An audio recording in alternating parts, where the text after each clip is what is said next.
Bummer.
Said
I think we're going to get started.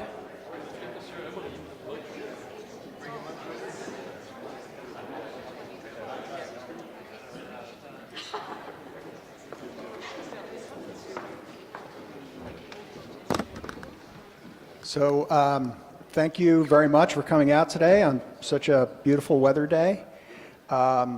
This is one in a series of ongoing public outreach meetings regarding CityPlace Burlington. The format is very similar to last month. You'll see a very similar slideshow. There'll be some updates to the plans, a little more specificity on space and just a little more detail on the plans, but the content is very similar and the arrangement will be very similar. Our architect, Jesse Beck, will be doing a presentation supported by Kevin Warden, our civil engineer, and we'll have time for questions and answers at the end. So again, thank you very much for coming. A couple of housekeeping details. We have a sign-in sheet. We would like everyone to use the sign-in sheet, put down your name, address, email. Also, this presentation will be posted on the CETO website after today's presentation. And we do have an hour and a half scheduled, so after our presentation, we have a microphone in the center open for any questions that you might have, and we'll address those questions as we go. So again, my name is Jesse Beck, architect with Freeman French Freeman. We've been working on the project for a few years now, and we're here about a month ago rolling out the revised plans for our amended permits.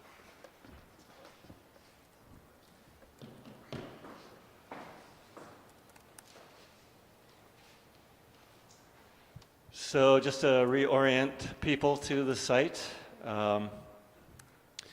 we have Pine Street with the new street grid going through the parcels, with the area here which was demolished for CityPlace Burlington, and the new Pine Street will be adjacent to 67 Cherry, which was the old Macy's building, and that old Macy's building is being repurposed for both office and retail in a two-level structure. But today's focus really is about CityPlace Burlington and the redesign from the prior plans. So I'm going to invite Kevin Warden up from Engineering Ventures to talk a little bit about the new streets, civil, and stormwater. Thanks, Jesse. Much like the last time around, you can see here on the left, there's a new Pine Street connecting that leads from Bank to Cherry and passes under 100 Bank Street. There's also a new St. Paul Street. At the later points of the earlier design, the south half of St. Paul was angled to better align with the existing St. Paul and Bank Street intersection.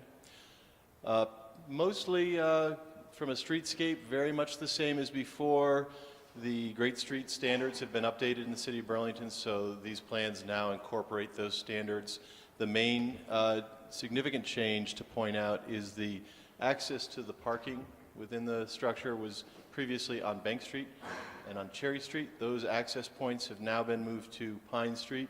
You can see the red arrows into the building, and St. Paul. I don't know, do we have a pointer? All right, great. I think it's worth pointing out. So the parking entrance is right here off of Pine Street, and the parking entrance is right here off of St. Paul. And just briefly, the stormwater approach really hasn't changed either from the previous design. The site is essentially 100% covered with impervious, with the exception of permeable pavers along the streetscapes. And that will be treated in underground chambers to be retained and slowed down before being discharged to the city stormwater system and treated with underground sand filters. Really a pretty remarkable amount of treatment, both required by the city and the state, to emulate flow from this site as though it were a meadow in good condition. So much improved. And I'll also just point out that the pre-existing mall, about a third of that went to the combined stormwater sewer system, so it did contribute potentially to overflows, whereas the entire site will now go to the stormwater system. That's it. Thanks, Kevin. To recap the program and some of the program changes, we've actually increased the number of housing units in this new plan and have 357 units of housing compared to the prior number of 289, 72 of which will be affordable and spread throughout the building. Instead of the south building being a commercial office building, it is now a 196-room hotel. We have reduced the second floor retail. In fact, we don't have second floor retail. We have ground level retail of 45,000 square feet around the perimeter of the building and oriented to the new streets, Cherry and Bank. Like we pointed out, we're reconnecting the streets. In this parking structure, we have 550 parking spaces and a total of long-term and short-term bike parking of 297. The total gross square feet has been reduced approximately 25% from a little over 1 million square feet down to 763,000 square feet, and the next few slides will illustrate that. Is 550 plus the 297? Yes, 550 cars and plus 297 bikes. Bikes, yeah.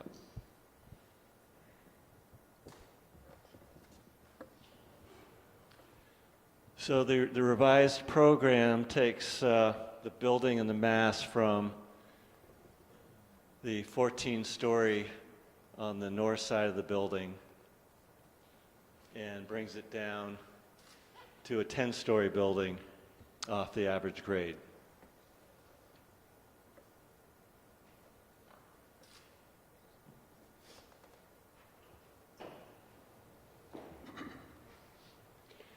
This illustration is a cross-section from north to south, which better illustrates the number of floors, number of stories, and the mass as compared to the prior project.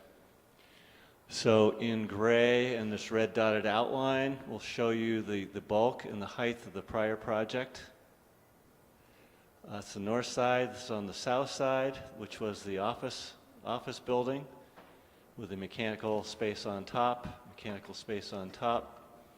and this is roughly 52 feet of height reduction to average grade 122 feet to the top roof of the occupied floor. You can see the embedded parking structure on 4 levels connecting north to south.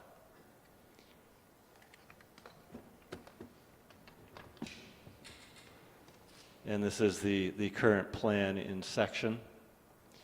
On both north and south buildings, the highest level is for residential amenity space, and this is for a public observation deck, restaurant accessible by the public, and on top of that we do have a mechanical level.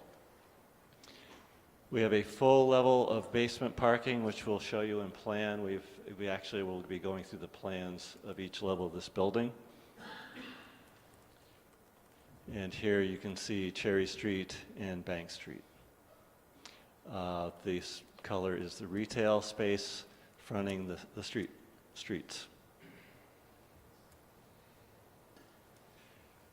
So we're going to walk through the major levels of this structure, starting with the basement.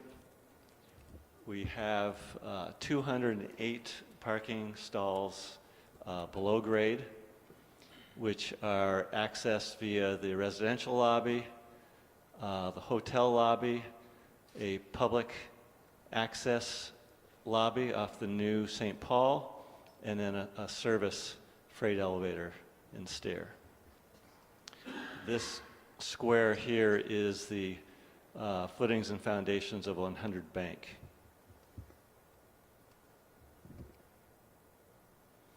As we go up, you saw the street grid plan and the relative shapes of the buildings above, but this is actually a cross-section at grade to really show you the programming of the retail space and the entranceways.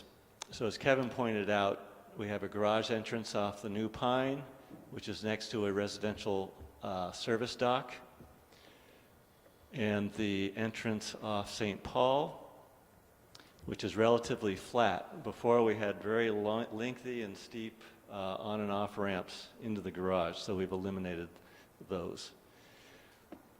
Hotel lobby is off St. Paul, surrounded by retail, so all of the street frontage is retail. And then we maintain the loading dock to the south side, primarily for retail and hotel use. The long-term bike storage is with showers is located here and accessed off the street in the garage. And this is a fire command center and service center. Moving up through the parking structure, this is the third level of parking.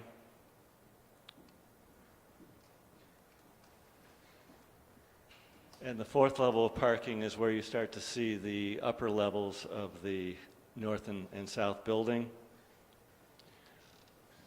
On the north side, the first 3 levels of housing is a little bit wider with the bay windows. Has roof terrace, a parking deck, which is actually covered. You'll see on the next slide. And on the south building, we have an entire level of amenity spaces off a roof terrace. And that's where you'll see the 3,000 square foot community space. And that will be programmed as the city needs in concert with how the hotel would use the surrounding amenity space.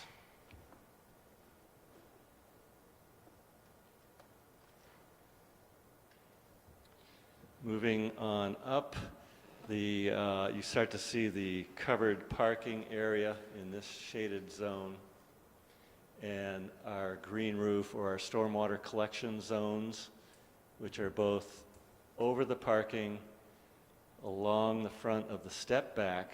This is a required step back for the hotel. And over here you can see the actual section that we went through before, and there'll be a marker showing what level that we're looking at with the plans.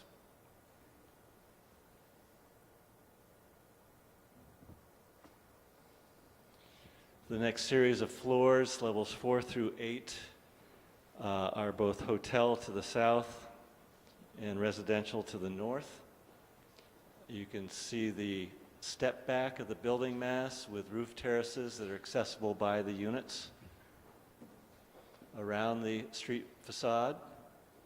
The center core lobby area with elevators, and then the service elevator to get to the loading dock and recycling, compost, and trash. Hotel on the south. And we're going to jump right up to the highest occupied level, which is on the north building, comprised of amenities for the residences, fitness, lounge, group work, play areas, dog wash that access a roof terrace and are adjacent to another green roof collection zone for stormwater.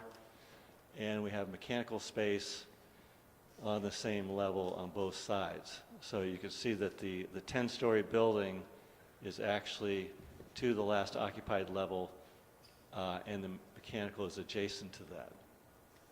And that's a little different from the south building, where we have an additional unoccupied level for mechanical space above the restaurant, kitchen, public observation deck, and there's some meeting rooms up here. And so the public, via this core, has access to the observation deck and the restaurant.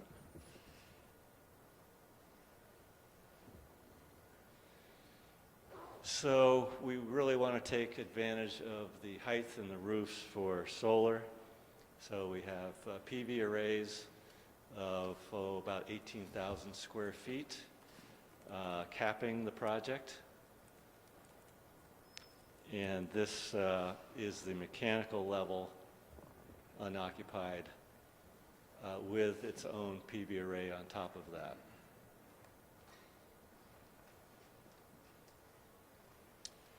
So that ends the plan sequence. We'll move into the series of renderings that some of you have seen before.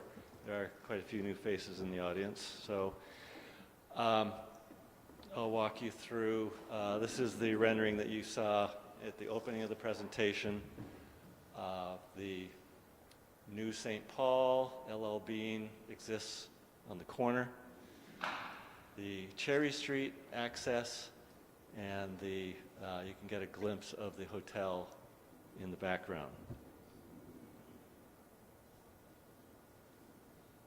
Reversing your direction, looking east and south, you start to see the new Pine, the corner of the existing 67 Cherry building, repurposed for office and retail.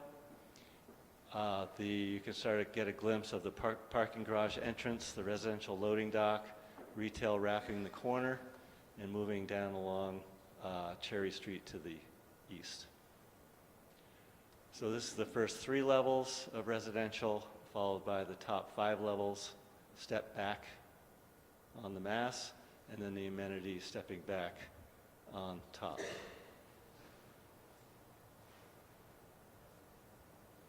The new Pine Street looking down towards 100 Bank, and people asked before, well, how do you go under 100 Bank? We're not exactly going below grade under, we're actually going under the opening of the upper levels of 100 Bank, and you can see that right down here.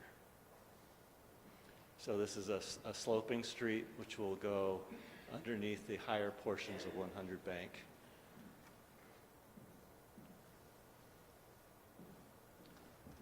The north building is a brick in nature with storefront glass, and the main feature are the bay windows to break up vertically the facade.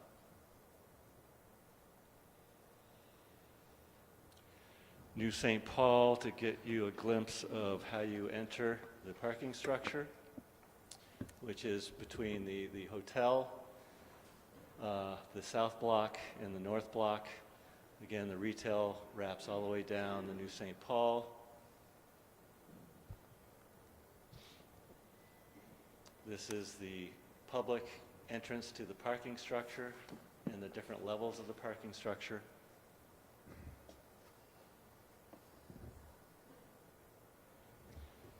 Moving to the south building, we're changing the materials, the massing. It still has a required step back at this level.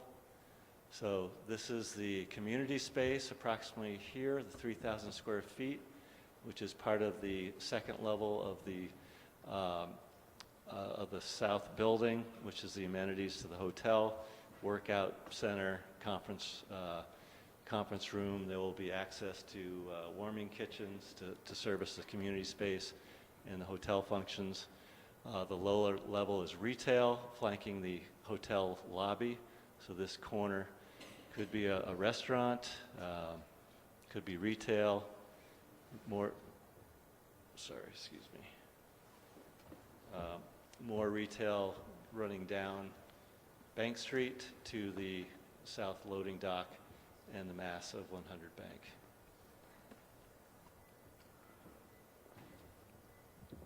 On this facade, we're looking at Adair limestone for the base of the building and a sintered stone matching the Adair for the body of the building.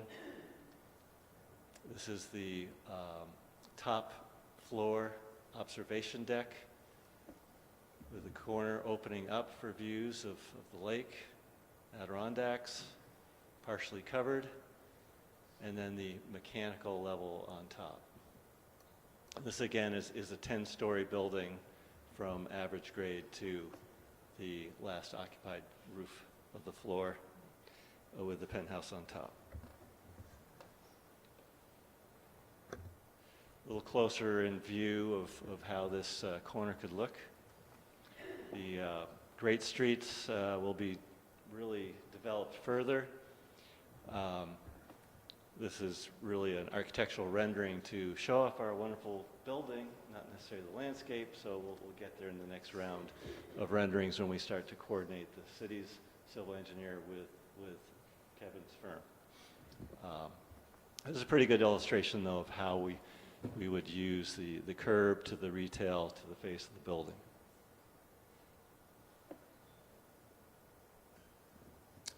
So just to recap and wind up,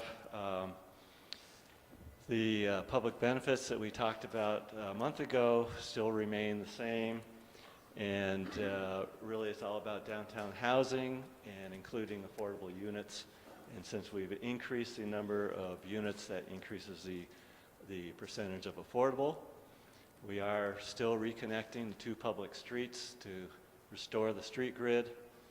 Sustainable design is at the forefront of everything that we're designing, including the LEED Gold certification, the green roof areas and solar PV, and that helps us with the stormwater treatment.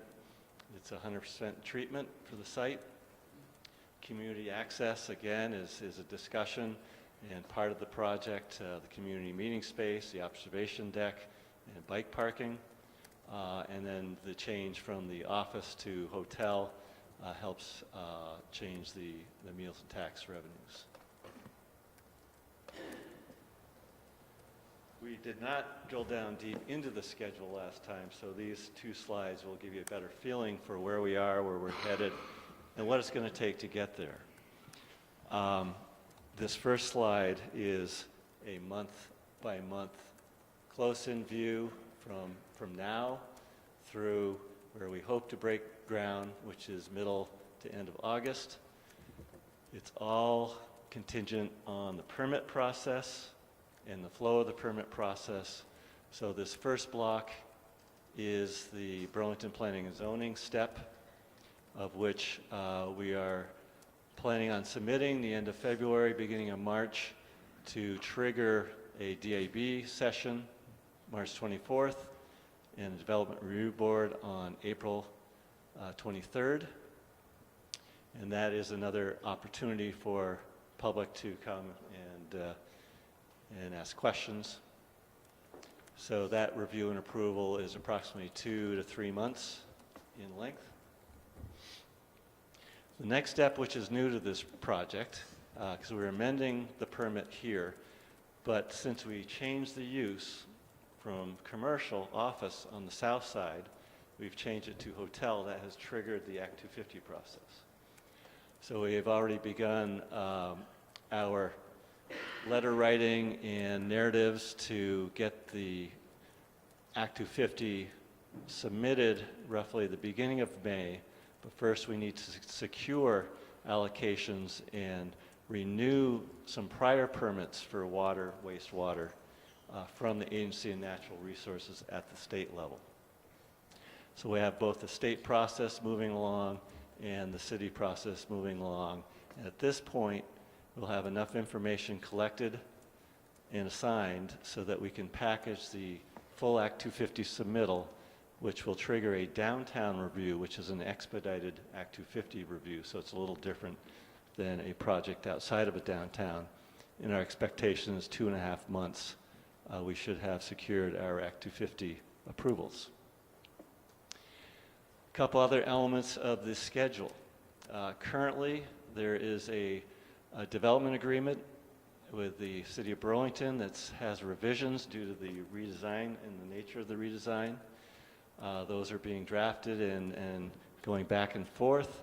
Our plan is to have those resolved and approved and in line with the City of Burlington planning process by the time we get to the DRB. And then, as everyone is aware, there's a settlement agreement in process, and our hope is to get that resolved in the same timeline as the development agreement, so that there's alignment between the DRB and these pieces of the the process. We're not done yet. Once we get the permitting, we have to move on into Department of Public Works for construction permits. We have to align the Great Street programs with the city engineer and our engineering ventures, and get what was required to break ground. And so we've allowed about a 2-month process to do that, so that everything will come together for sometime mid-August. We need time to mobilize for construction, and that will happen in August, September. Bigger picture schedule, because everybody wants to know, when are we going to get in this building? When are we going to get the new streets? This will show you where we move from 2020, right? We're through the first couple of quarters here pretty quickly. So here's the construction mobilization, the third quarter of 2020. Hopefully we're in the ground, moving things around, working foundation site. And then from this point forward, major construction begins for the residential podium and the north side of the building. We're going to move from north side to south side, and everything will be constructed in this path. So this block represents about an 18-month path to get the north in phase one. These are certificates of occupancy points. So this is actually when parts of the building can be turned over and opened and used. So while this is going on, phase two is still being constructed, but there'll be another couple of quarters, another 6 months, to finish off the upper floors of the residential, get the mechanical systems fully running, finish off the garage, which gets you to the fourth quarter of 2022. Then we finish off the hotel and retail on the south side. It's still being constructed, but this is where we're going to get our certificate of occupancy for those floors. And then to finish off the south side, we need another quarter, 3 months, which is really the winter of 2021, to finish off TCO number 4, which is the hotel, and get the streets, both of the new streets, fully up and operating, so that the project construction completion, we're anticipating, if all goes well, the second quarter of 2023. So that gives you kind of a little flow chart of how we're going to get from permitting to the second quarter of 2023 to completion. So that pretty much wraps up our part of the presentation, and with these 4 vignettes of what you've seen in the renderings. So we'd really like to open it up to questions and hear your thoughts. And please step up to the mic.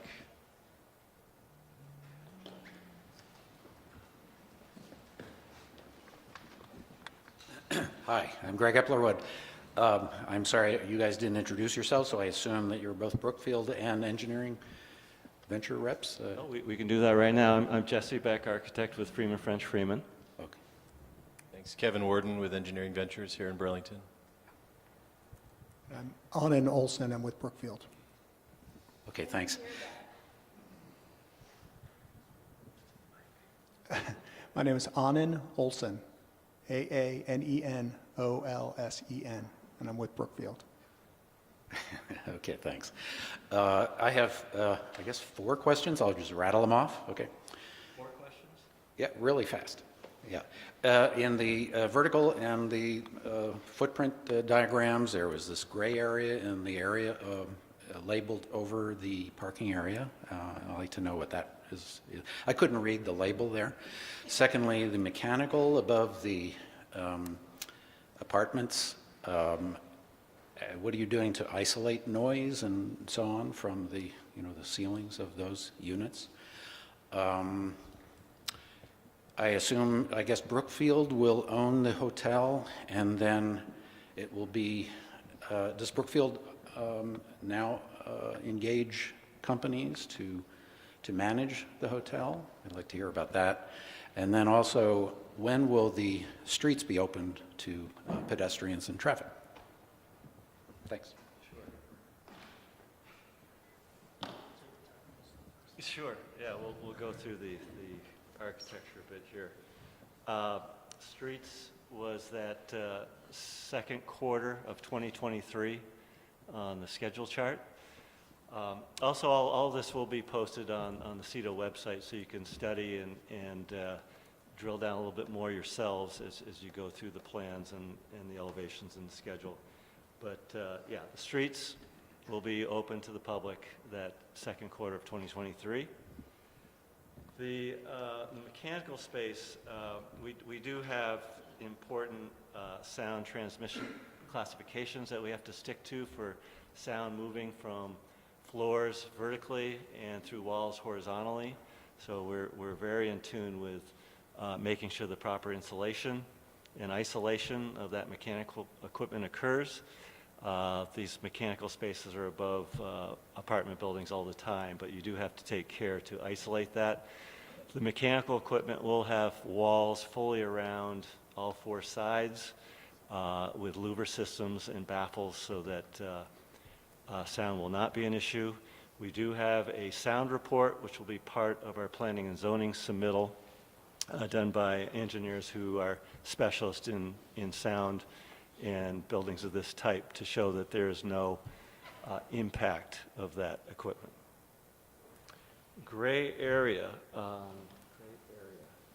Is that underneath? In the middle there above the parking, east wing beyond, is that just a silhouette of a far? Yeah, this is the wing because the apartment building is really a U shape, an unequal U. So this is the wing of the apartments in the background. Hotel ownership. So the hotel will be managed by a third party.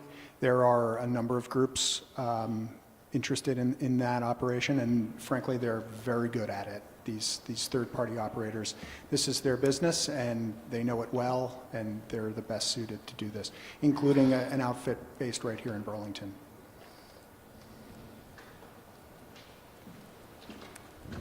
Hi, Franklin Paulino, City Councilor. My question was, and maybe I didn't catch it, but about the Macy's building. Can you give us an update what the timeline was? So for me, when I was looking at this project earlier on, two of the biggest considerations were the reopening of the streets to ease traffic congestion and parking. And I think 2023 is far too late, and if there's anything that can be done as we're moving forward, I think that's huge. To be able to reopen, it would just change the way we move around downtown in such a significant way.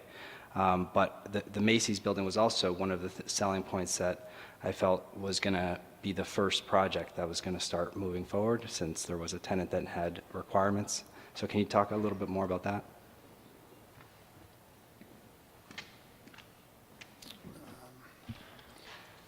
Yes, the Macy's, while we're not here specifically to talk about it today, the Macy's redevelopment is operating on a separate track that will likely be much faster than this. It doesn't require as many state and local approvals as this project does. So we will be back to talk about that specifically and its schedule.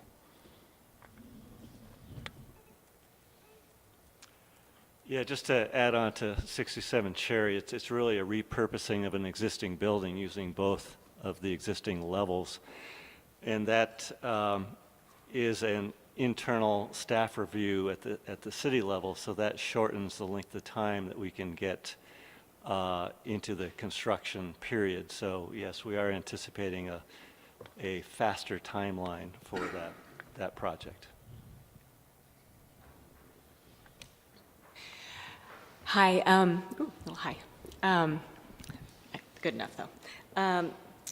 One of my concerns looking at the storefronts and the streetscape is I'm wondering how wide the sidewalks are and if there is room to for outside cafes. I see you have a proposed coffee shop, is there going to be room for outdoor seating? I think one of the real issues on Cherry Street and Bank Street, and one of the frustrations and challenges for businesses on those streets has been activating the streetscape and getting people down there. And that was the whole idea of the proposed DID last year, or that was one of the ideas. And I don't see a lot of like space for that, but I'm wondering if it's there and it's just not being shown. Yeah, and also how, if you did have the numbers of how wide the sidewalks are. Sure. Thanks for that question. The sidewalks on St. Paul and Pine Street, again, new streets recovered from when they're lost during the urban renewal, will be from the curb to the building 16 feet or more. That includes the sidewalk, it includes a tree and furnishings strip. The tree and furnishing strip is about 6 to 8 feet wide. And the other area, you know, Bank and Cherry Street are within the city right-of-ways, and those redevelopments, much like St. Paul down the street, will be done by the city, separate from this project, but coordinated with the project. So I can speak briefly to it from my experience. Bank Street, for example, the city's looking at having a streetscape with no curb. It'll be a flush curb. And again, plenty of room for activity between that flush curb and the building face. And I think one of the real opportunities is at the southeast corner of the building where St. Paul and Bank Street meet. I mentioned St. Paul is angled to align with the existing St. Paul, and that provides two areas of interest. On the west side, it's a big triangular area with upwards of 25 feet or more from the curb to the building. So that could be an area where some of the things you're talking about could occur. And across the street from that, there'll be kind of a small little parklet next to the NBT Bank there that's existing. So there's definitely a lot of opportunity. Benches, bike racks, trees, permeable pavers, and cafe seating if the tenancy necessitates that. Wait, I'm sorry, just to, on Bank Street, the south, what is the width of that sidewalk, or that between the curb and the building? Once again, I do want to defer to the city who's designing that section, and it's subject to change. So just to describe the process. So it could be wider if we cut into Bank Street, you're saying? If the city decides to get... It's much wider than what was there before, if you remember walking down Bank Street. Right, which didn't work for businesses. Right. Well, there were no, on the north side of Bank Right. Street, there were no businesses. We Right. had kind of blank wall of an old mall with... Well, there were businesses. So there was Williams-Sonoma, J. Crew, like all of those Absolutely, and you- businesses. and you But they didn't face because there wasn't really space for them to really activate the streets. Exactly, yeah, they had window dressings, and they were designed to be accessed from within the mall. So the new building will be designed to face the street. There'll be at least 15 feet from that flush curb I mentioned, and there will be much 15 more feet. pedestrian activity there. Okay, cool, thanks. Hi, guys. Thanks for coming. I have 3 questions.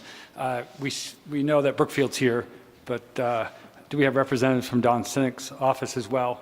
And what role is Sinek still involved in this project? Either active, ownership? Can someone answer that for me? Yes, there is a representative from Devonwood here, and Devonwood remains a partner in the project. At 49%? I can't comment on structure. Why not? Business structure. You should be able to comment on structure. I mean, that's what we're here for. We want to be open and transparent about it, and we should be.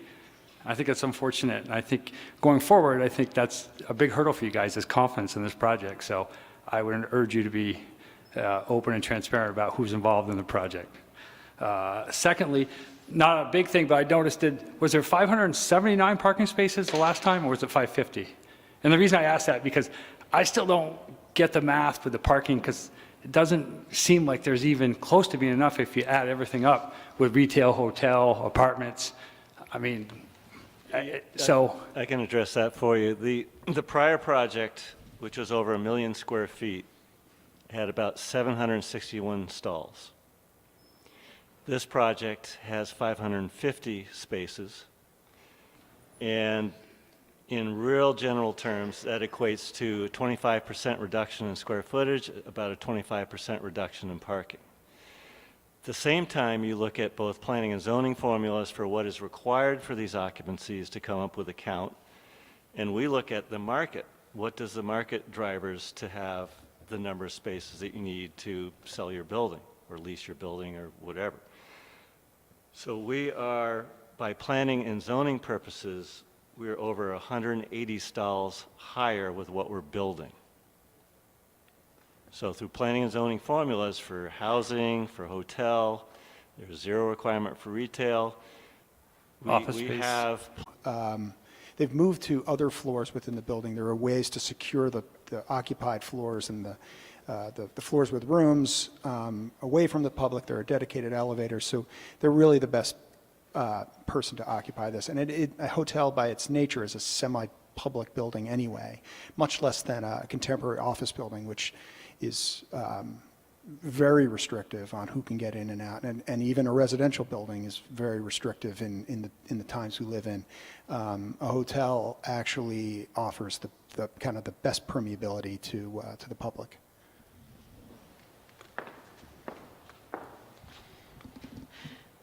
This is really high. Hi, Karen Paul, City Councilor.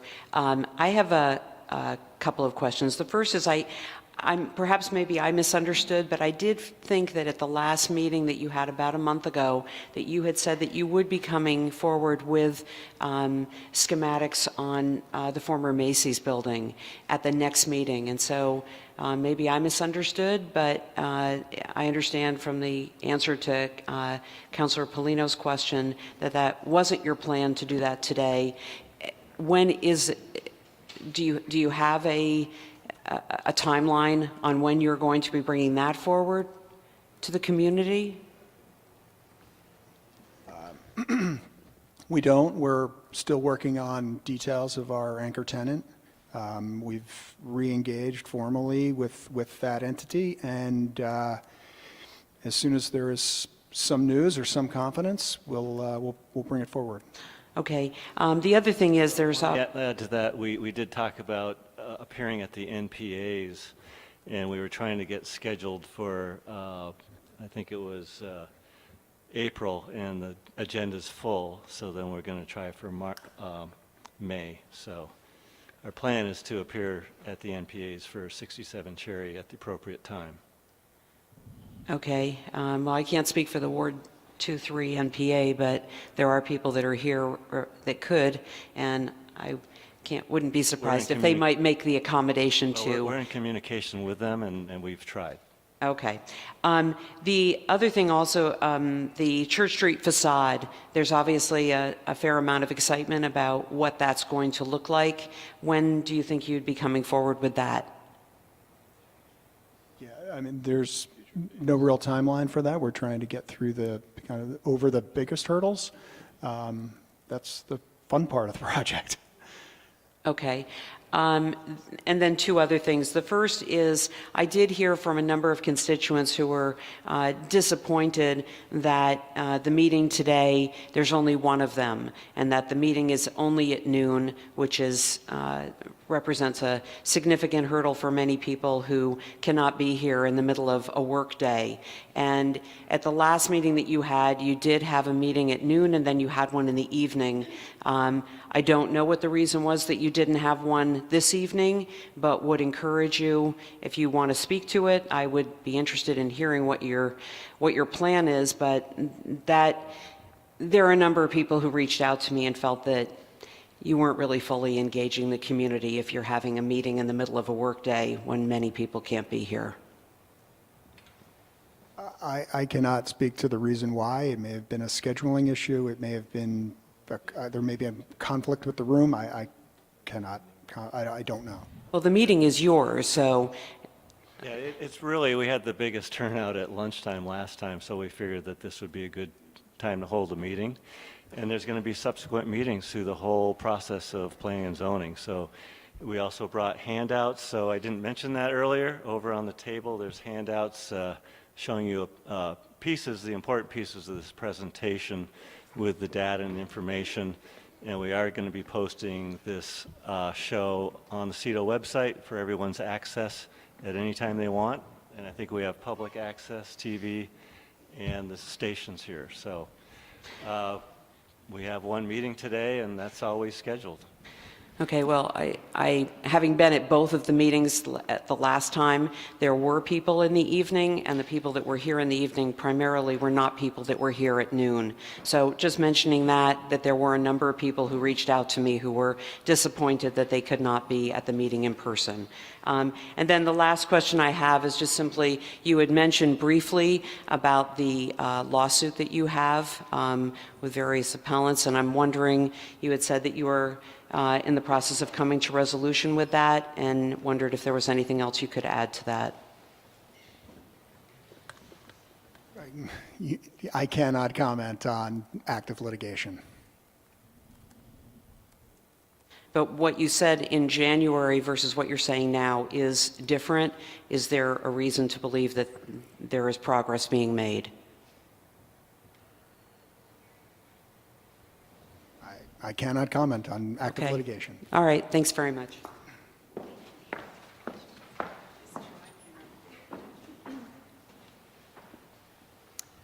Hi, I'm Maxine Holmes. I've lived for 50 years in the Old North End, and I'm very happy that you're here and willing to put something in the middle of Burlington that might be of use to all of us. And I'm wondering what this project has for me personally as a resident living within 4 blocks of this building.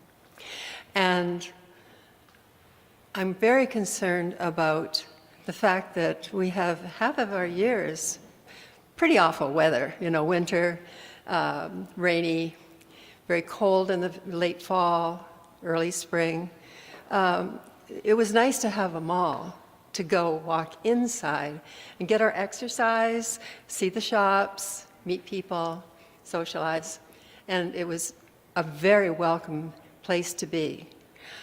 I'm wondering what part of this complex is going to be a welcoming place to be for me and my friends and my neighbors and the people that live in the Old North End and the surrounding area and Burlington in general.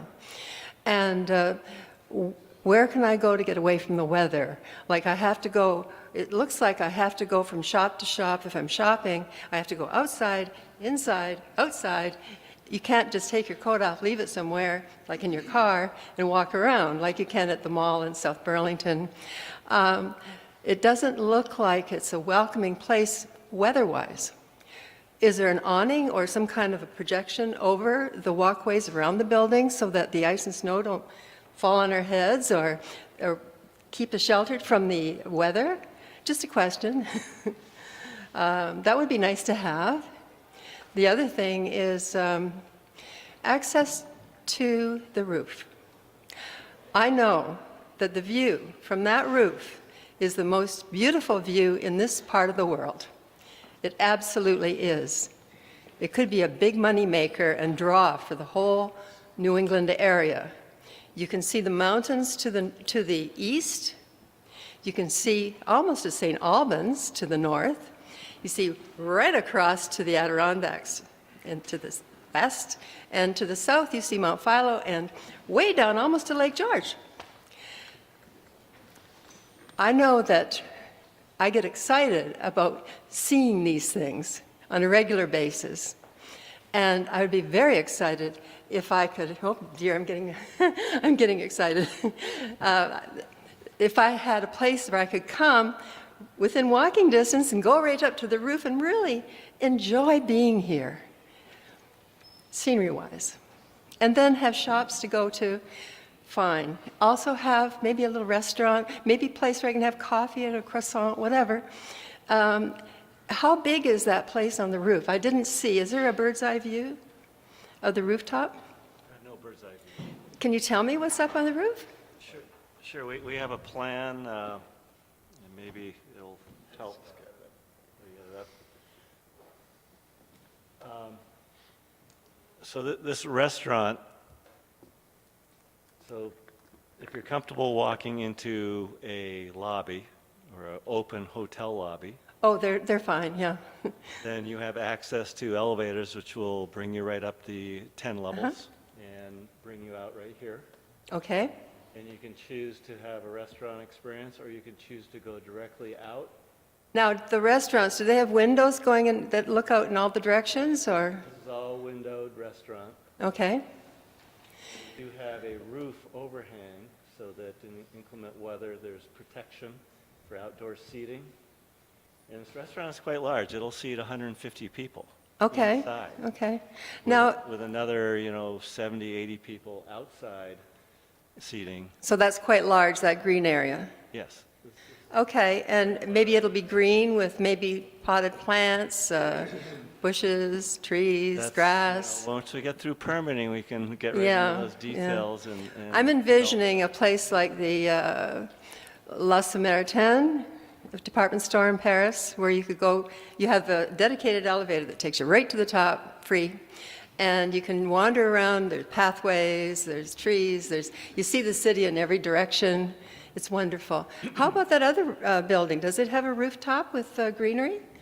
It does have a rooftop with greenery, but again, that's a residential building, which is worried about security, safety for the tenants. So that will be accessible as if you're a guest of a tenant, and for the tenants to use this secure lobby down below and use these elevators to bring you up through the amenity space to this roof terrace. You can see the size of this roof terrace is It's much larger. as large. This stretches out and around the whole building, so Right. you have to visualize. Someone who doesn't want to spend money on coffee or croissants can come out here and enjoy the view without. Is there a way that the public could have access to the roof of the other building? Maybe by belonging to a club membership thing, some kind of a deposit of sorts on a monthly, yearly basis. A place where you can go and feel secure and have this wonderful view for anyone that's willing to participate. It just, I think that is a huge area. I would like to have access to it. Also, that faces north, right? Correct, yep. Okay. Then west. And north and, This yeah, west. west. So you have a view over the lake and a view to the north. Do you have a view to the south? Well, you have a mechanical building here, Uh-huh. but yeah, you've got some view to the south. Okay. And how about the east? Towards Mansfield, et cetera? We have a building blocking. So there's no part of the roof that views to the east? Correct. This small stretch over here faces east. Okay, okay, okay. Okay, well, I have two concerns. One is, I think that it would be wonderful, absolutely wonderful, to have access to this other roof. If you can make it happen, please. Also, I think it would be wonderful to have a little bit of access to the view to the north, to the east. I'm concerned about green space in Burlington. We cut a lot of trees down in the last year or two for projects such as this, apartment buildings, condos. There's a lot of trees that went down, mature trees. We need green space. We need to be able to breathe in this city. And I think that it would be nice to have as much green space as possible with plants, grass, whatever. I'm sure the Parks Department would be happy to help keep it up. So whatever you can do to help me and my friends, my neighbors, people who live here, and friends that are coming to visit, tourists, really enjoy the top of the, what are you going to call it? What is the name of this building? It has no name. Pardon? It has no name yet. So the top of the no name, whatever, the top of the, I think that would be great. It'd be a good draw for everyone. Thank you. Thank you. You know, the comments that you just heard from the previous speaker are what you would have found at NPAs. If you had followed what we ask, which is to come to NPAs early and often, and have that kind of informal conversation with people who live in the community about what we'd like to see come out of these buildings. The NPAs are called the town meetings of Burlington because Burlington did away with town meetings. And so it's the opportunity for residents to come together. And there's a requirement that you come to the NPAs with a major impact project like this that impacts the whole city. It would require going to each of the NPAs, as others have done. They're neighborhood planning associations. And you would have had the kind of conversation that we all just heard now. I want to mention that a lot of events in Burlington begin today with acknowledging that we are on unceded land of the Western Abenaki. The reason I mention that is because it tells you a lot about the ethos of Vermont and how people who live here, especially people that have lived here for a long time, like Maxine, I've only lived here 45 years, people who've been born and raised here, there's a feeling for the land that is that we have ownership in it, that we have a stake in it. Now, you own this property for this building, but we own all of the infrastructure that makes that building possible. We're the consumers, we're going to be the shoppers, we're going to eat in those restaurants, we're going to build it. And I really think that failing to come early and often to the NPAs to talk to people about their feeling for this space, you've really missed an opportunity. Because if you had done that, and it's not too late, to get ideas from people, you might have been able to make this presentation and say, when we met with the people in 2-3 NPA, they told us that they don't have any community space, and we're providing it for you. You would be able to bring ownership of residents in the community into your presentation, which would make us feel more like partners with you in this project than we feel coming and having you tell us what you're going to do for our community. And as you heard from the last speaker, it's not so much for our community as it is for the profits of the people who build the building. So I'd like you to take an example of a developer in our community like Eric Farrell, who when he builds a project, he goes to his NPAs early and often. And he identifies people that have any opposition to his project, and he meets with them more often. And he finds ways to build bridges. He's done it very effectively. You've got to get better at it, because we all want something to succeed here. You've really got to get better at engaging with the community.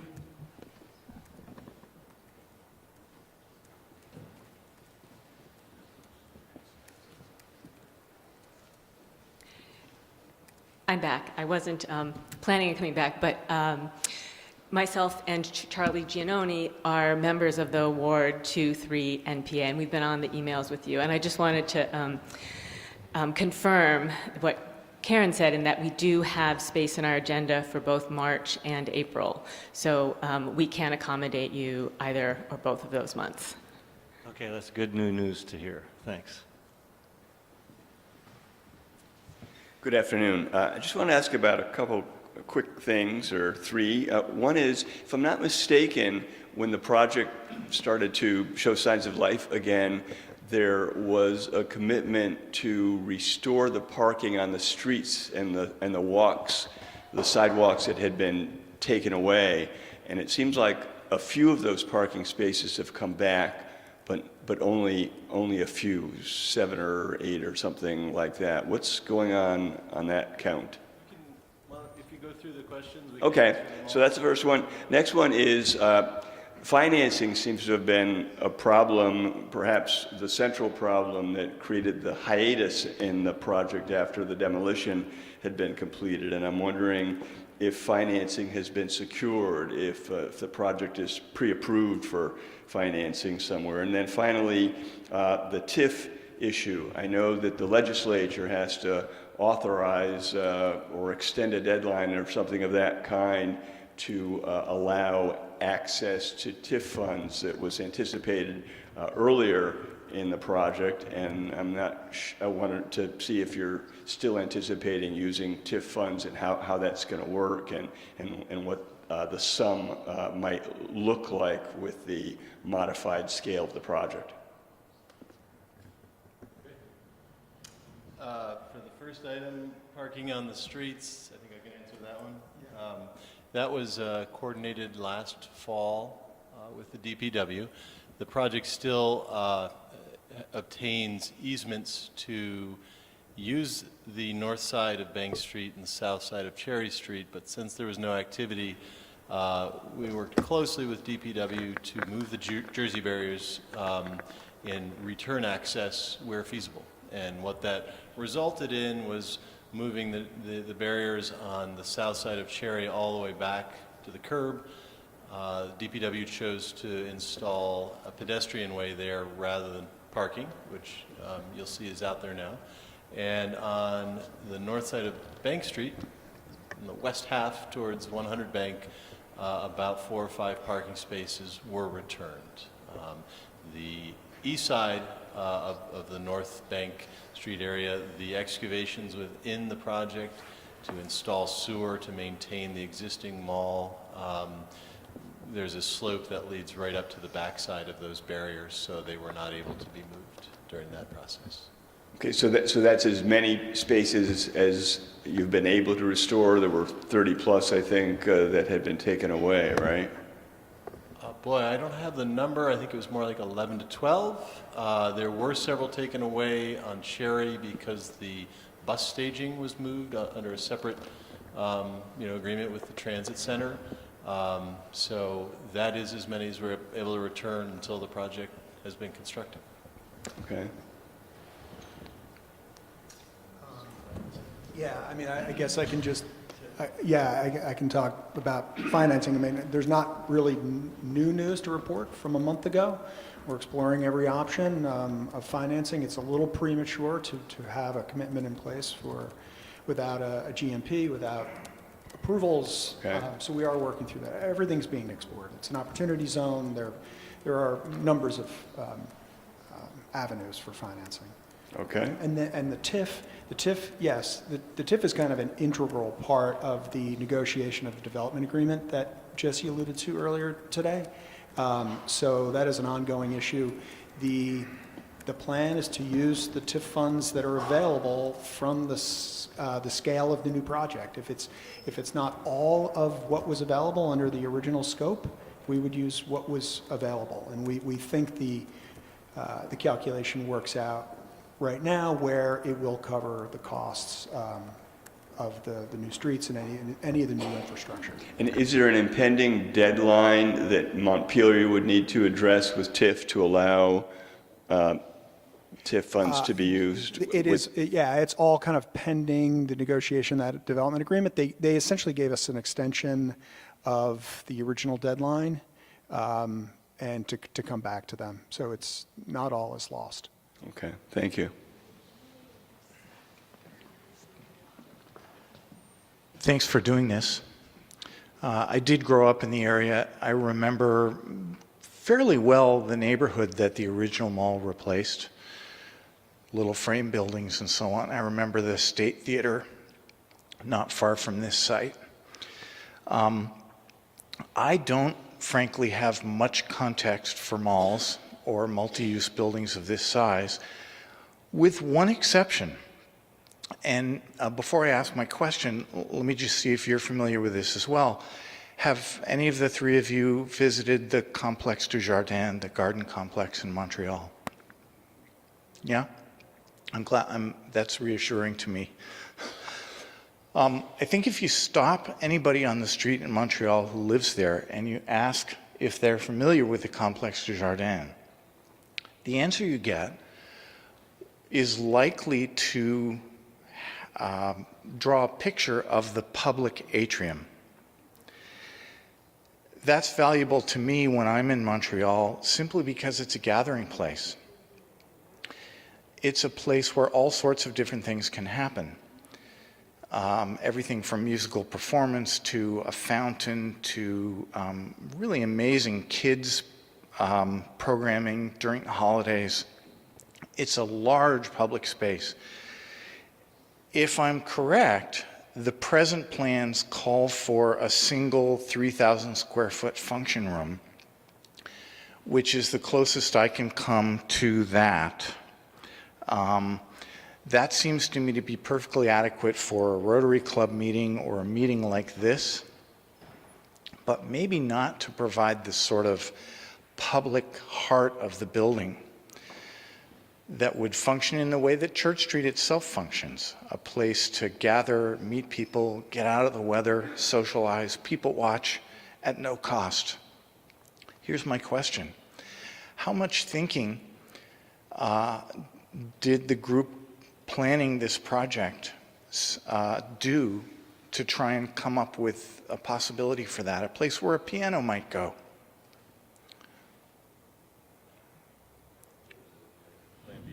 Yeah, I think, you know, it all started with Plan BTV. This project has 3-4 years of history of having public charrettes in the old mall, going to each NPA, I think twice. We made it to each NPA, and collecting all those thoughts and ideas and sifting them down to what the previous program was and the current program.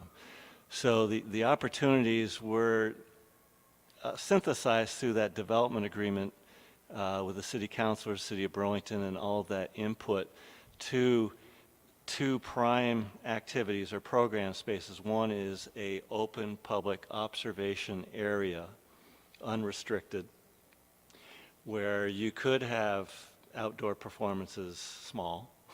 You could have a piano.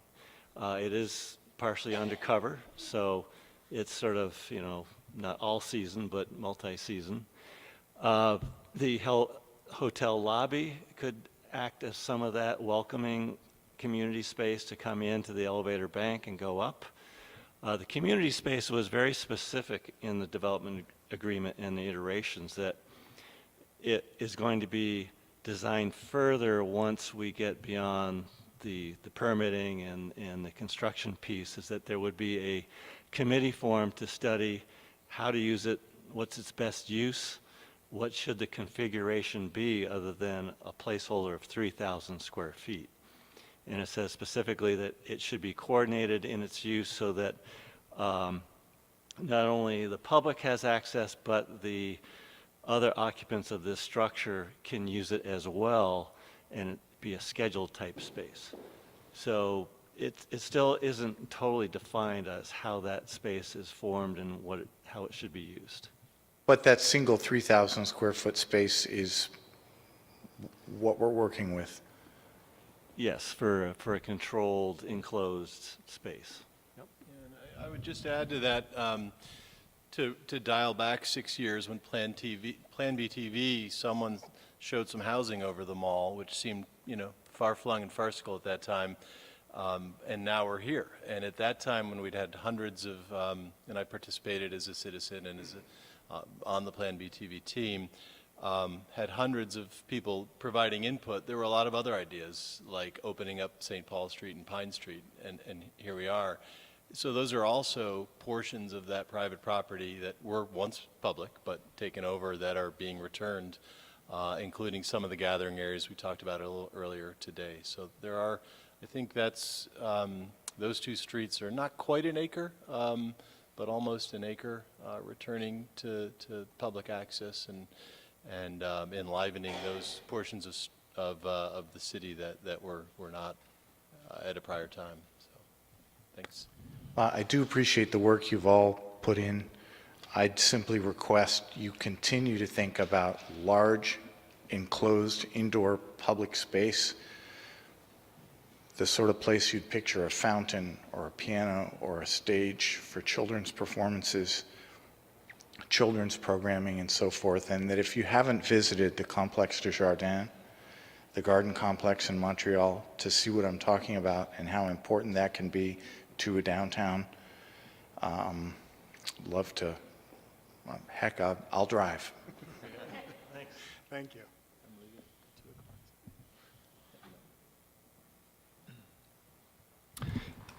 Thanks. Thanks for being here. Thanks for the sketch of the timelines, which I requested last time, and still looking forward to finding out what's going to happen as far as the office space is concerned. And does the promise of 750 new jobs, now you've had another month to think about it, does that still apply? I'm a bit chagrined that the city is not here, because the city was the salesperson on behalf of Sinex, and it's the city that made the promises to the electorate. And I'm a little bit chagrined that there's no one from the city to answer for themselves. So I don't want to ask too many rhetorical questions, but there was the comment about, from Mr. Brookfield here, that you were going to be speaking to your anchor tenant as far as office space is concerned. Is that the same anchor tenant that just lost $10 million again in budget deficit in the last quarter, and $40 million in the previous quarter, or previous year rather, and is projected to pay over the odds for office space downtown? Is that the same one? I don't know who you're specifically talking about, but I have a good guess, and I'd assume yes, that it's the same. Okay, all right, good. Now, the other thing I was active for about 20 years, as Kevin knows, on the Ward 1 NPA. I'm no longer on the steering committee, but I can assure you that the steering committee that's currently in place would wipe the slate clean for you to come back. We would make 2 hours available on the schedule for you. So March the 12th, 7 o'clock at the hospital, you'd be very, very welcome. So the other question that I have, Jesse, it was good to see the public benefits, but I'd like to see 2 gap analyses.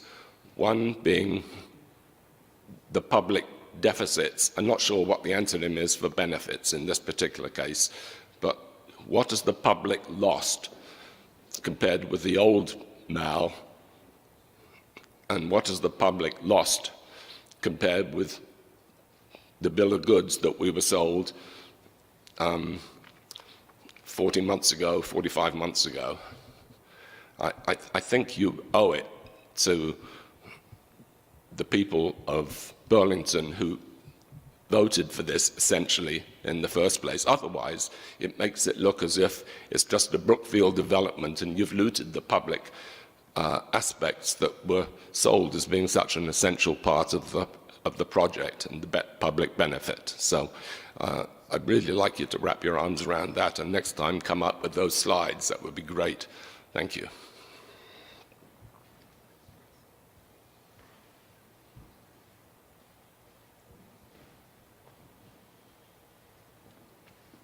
Yeah, I just got a couple quick questions. I know you had outlined having 550 parking spaces and 297 bike spaces. Those going to be dedicated for hotel guests and tenants, or is any of that public parking? So we have an obligation through planning and zoning to provide parking for the residents, for the hotel, and for the other uses in the building that require parking. So the answer is a complex one. It's going to be a controlled parking management plan, and those spaces that are above and beyond and available, the public will have access to. And how many spaces is that? It's yet to be determined how many exact spaces that's going to be. Okay. Second question, I know you'd laid out the 357 housing units, including 72 affordable units. Just out of curiosity, you know, when you say affordable housing, what exactly do you mean? And by extension, what exactly are the other units going to be? Well, there's a formula that's required to set those rates, but the affordable will be sprinkled throughout, and they will not look or feel any different from the other units. Same size, same configuration, same finishes, so you would not know whether you're in an affordable unit or not an affordable unit. And in order to get, but you mean when you say you wouldn't know from the perspective of living in it, but it would be qualifying for affordable housing to live there? And do you have a sense of what the market value of the other units would be? Not today. I mean, we're talking about occupancy close to 3 years from now, so a lot can change in 3 years. So it's hard to quote a rent today.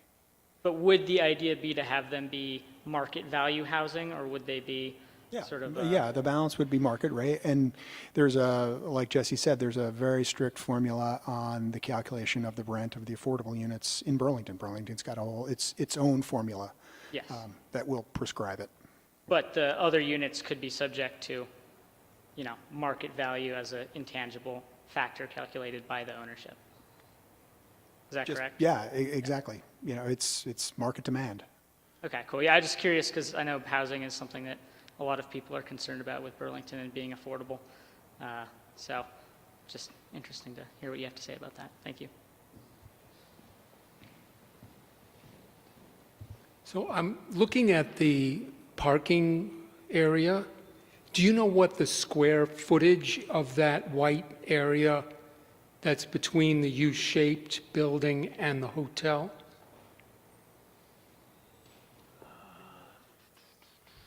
I'd have to kind of guess at it, but you're talking about the space between the two. That's on top, the roof of the garage. Top of the garage.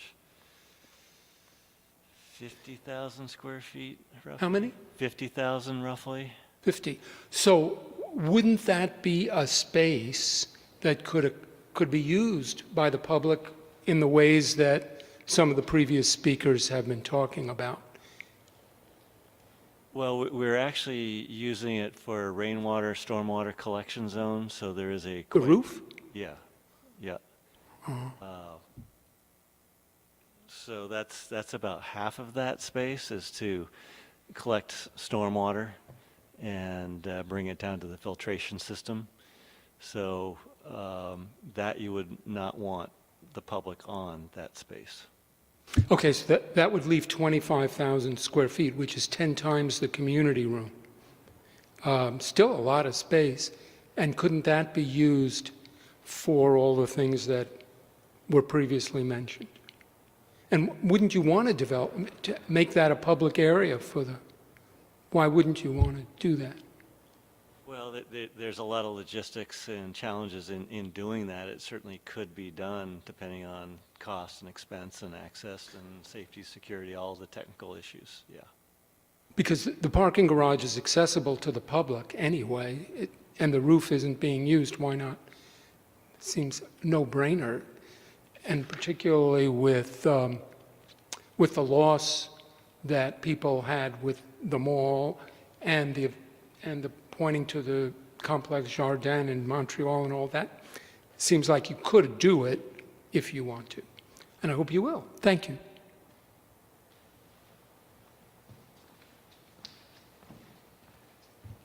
Hi, my name is Paul Bushner. I'm a Burlington resident, and I've owned and operated an amazing kettle corn stand on the Church Street Marketplace since 2003.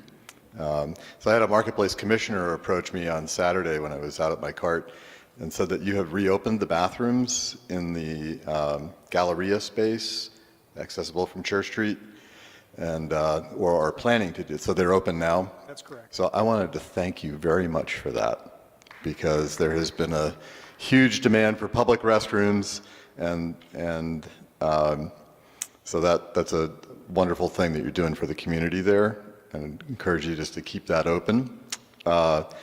And relative to that space, obviously it's not part of the current proposal. We've had a lot of questions about the Macy's building, but and the original plans had significant changes to the Church Street portion of the original mall.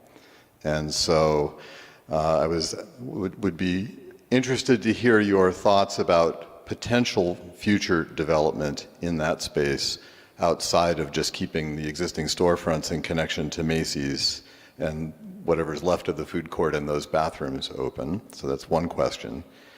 And then a second question, we've had a lot of comment about parking and the parking space. And you can correct me if I'm wrong about this, but the original proposal had parking on the 3rd and the 4th levels, I believe, and it extended right out to the edge of the building.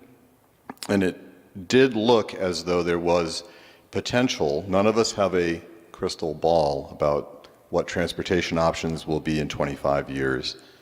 But it's actually, I'll preface my question with just a statement. It's actually my hope that you're overbuilding parking for the future needs, and that some of the space that's currently dedicated to parking might be deemed unnecessary in the future and could be repurposed.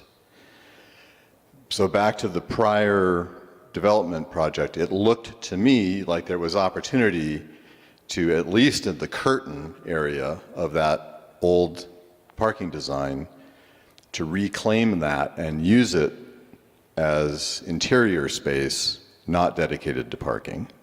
Is there any provisions in the future, if we don't need all of this parking, to be able to repurpose it by design, or would that just be something that would have to happen, with a future permit? I think we're all trying to guess what's going to happen with the amount of cars we actually need and to build for, and parking is extremely expensive to build in this kind of a project. So we're going through a balancing act right now of meeting what the city has adopted for planning and zoning ordinances and formulas, and they're reanalyzing that as we speak. So that's going through a whole new understanding and a prediction of what's going to happen in the future. So we feel that we've met what we think the market needs and balanced that with what planning and zoning requires, and what others outside of this think through settlement agreements and lawsuits think that it should be more parking. So we're kind of threading the needle at this project being what we feel is appropriate.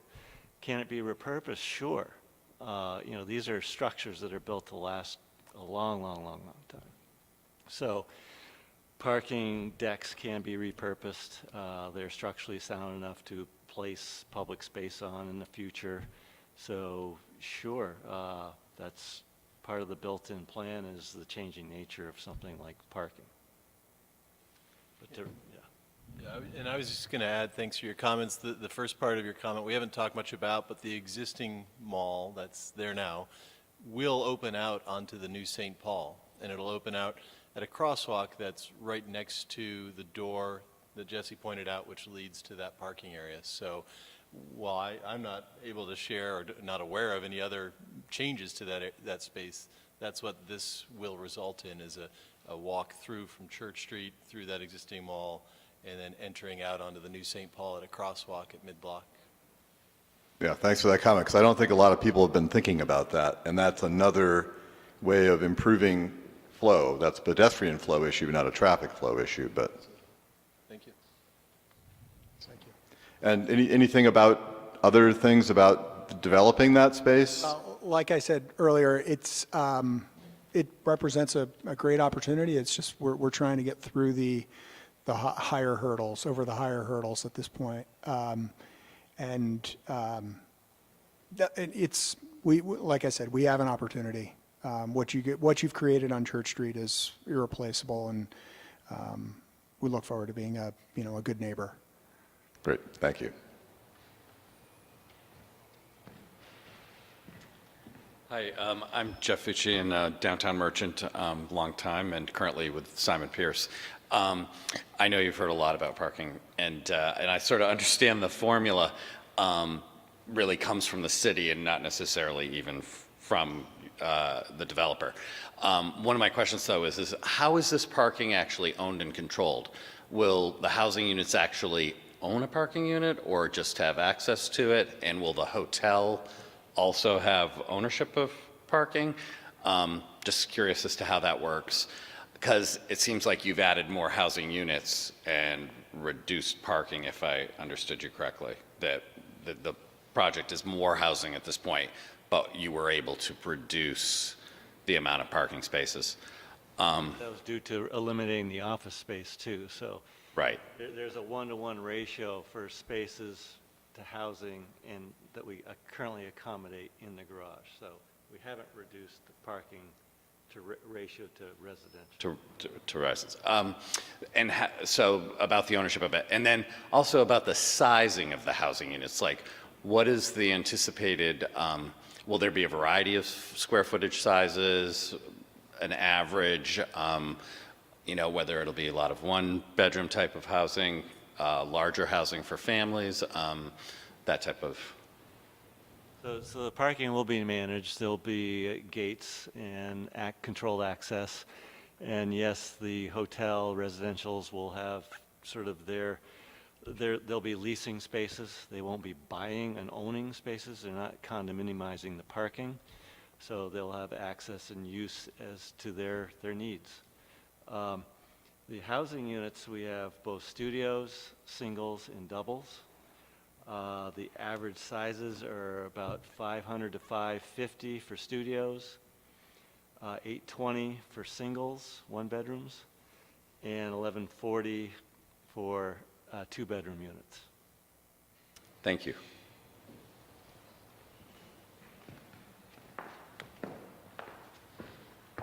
I've already asked my questions, but I had somebody who texted me once, so I told them that I would ask this. Thank you again for being here and for answering everyone's questions. I don't know if you have in the past addressed when the construction begins and there are businesses that are in the mall that will be displaced, what happens with that? What arrangements you have made with the people that you have as tenants currently in the mall? I mean, and even if it's not literally impacting them right outside their door, there is a significant impact. So if you could just speak to that.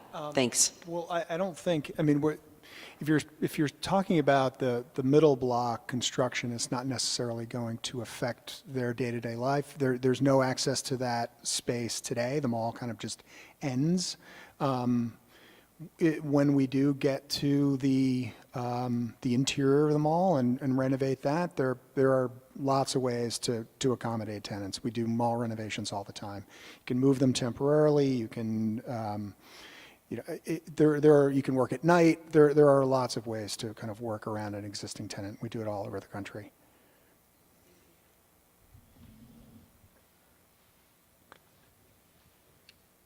I think we've come to the end of our hour-and-a-half promise to get you back to work or whatever you need to do. Thank you very much for all your comments, and we take them and we'll think about them and work them in the plans, and we'll be back through the planning and zoning process through the DAB and DRB fairly soon. So thank you very much.